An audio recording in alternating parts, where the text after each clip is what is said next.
we've almost reached the weekend. I'm Jessee Boyle with your JCTV News Update.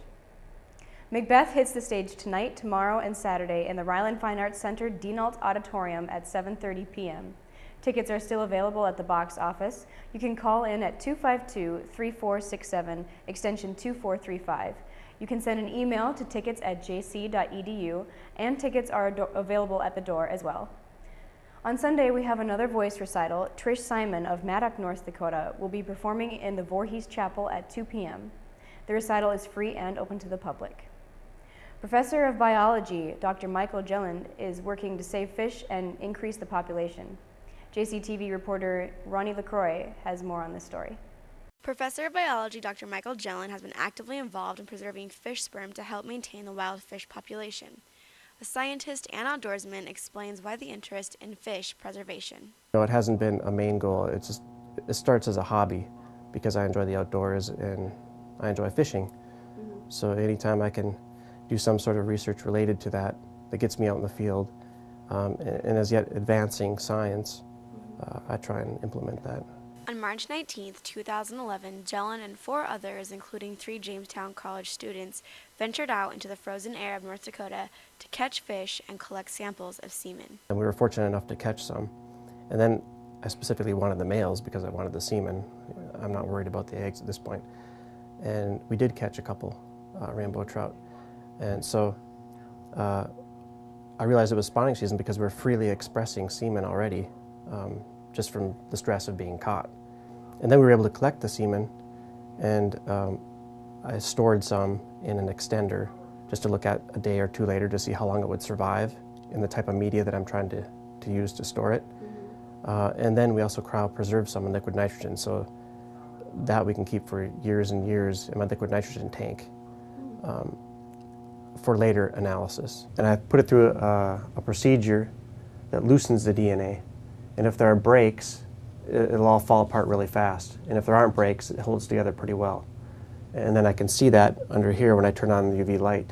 It will fluoresce, and I can see how it looks. So I'll see compact DNA, or the chromatin, and then I will see really loose, what looks like a comet, just kind of exploded out, like a grenade went off, if it has a lot of high DNA fragmentation. And then I know that that sample from that individual is either bad, in the case where it's blown out, or good if it's still held together really well.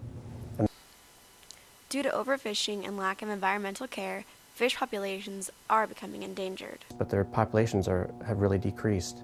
And to make up for that, then we can use farmed fish to supplement that loss of meat source, I guess you might say. For JCTV News, this is Ronnie LaCroix, Jamestown. Thanks, Ronnie. Flood season has most definitely started, with over 20 roads being closed in Lemoore and Dickey counties.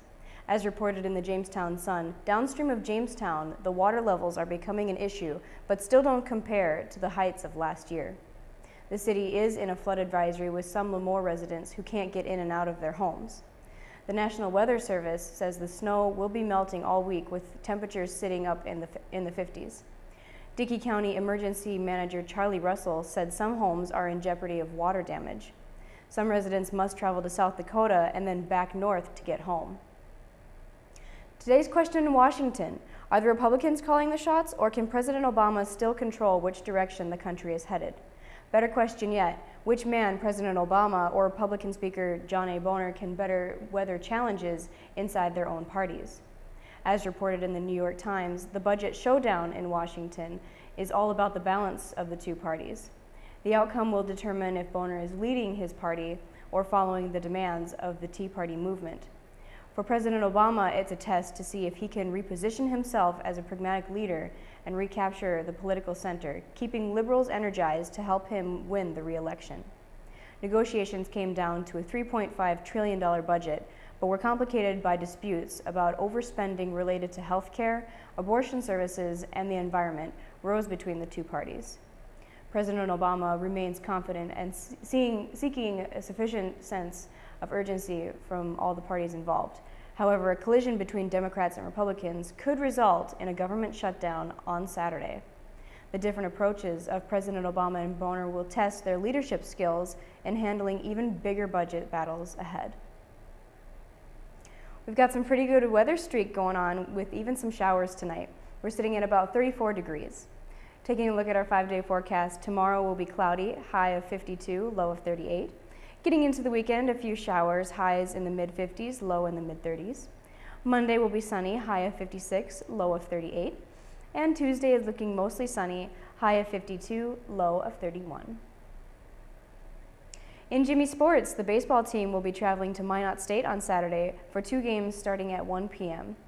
Sunday, Jimmy's face Minot again in 2 more games at 1 p.m. The softball team travels to North Dakota State College of Science for 2 games on Saturday, also starting at 1 p.m. And the men and women's track team will be having a meet this Saturday in Morris, Minnesota. Well, Jamestown, that's all for tonight. I'm Jessee Boyle, connecting the campus with the community. Have a nice weekend.